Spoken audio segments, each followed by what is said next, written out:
Hi everyone, welcome to Rosie's Dessert Spot. Today I'll be showing you how I created the centerpieces for my wedding. So I did everything for my wedding DIY, from my wedding cake, centerpieces, bomboniere, invitations, literally anything that could be done in-house, I did in-house.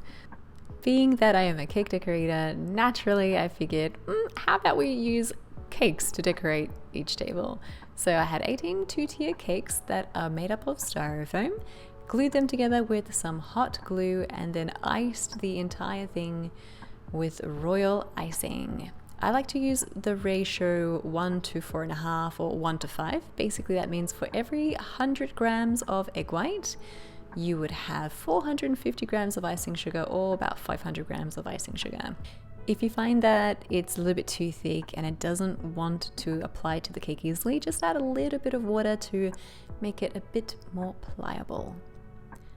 Once both tiers have been covered with that rustic swiped effect, I'm going to clean up that edge, fill in the very top, and styrofoam does want to move around a lot, so you want to add a weight onto the top of the cake or just hold it down really steadily with your other hand.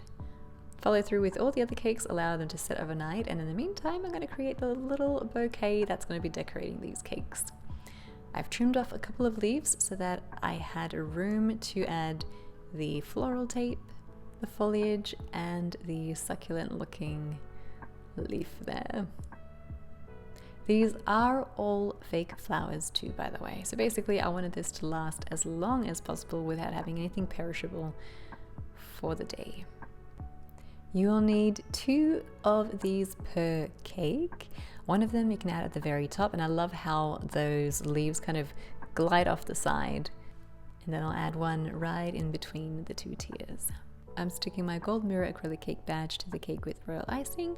I do custom make these, so if you'd like to order one, you're more than welcome to. I have a link in the description box for you. Number 10 piping tip to create the pearl border at the base of the cake and at the base of the 2 tiers where they meet. That's all 18 done. Give that another overnighter to dry off those pearls, although you could have done it that same day that you covered the cake, so totally up to you. This is going to be decorating the stand right at the base because it felt a little bit empty. So this is a string of roses. I am applying these really tiny LED string lights. I got these on Amazon, pack of 10 for like 20 Australian dollars, which is so cheap. I'm kind of making sure that it sticks to that string of rosettes. And then you just have to assemble the whole thing. I have this tall stand so that people who are seated can still look through and make eye contact with each other. I'm going to wrap that floral decoration around the base, turn on the lights, and that is our wedding centerpieces done. So easy, so much fun to do, and they looked really awesome on the day. So if you guys enjoyed this one, and if you want to make your own cake centerpieces, now you know how. And if you need any assistance, you can message me and I'll be more than happy to help. Thanks for tuning in. I will see you again in the next one.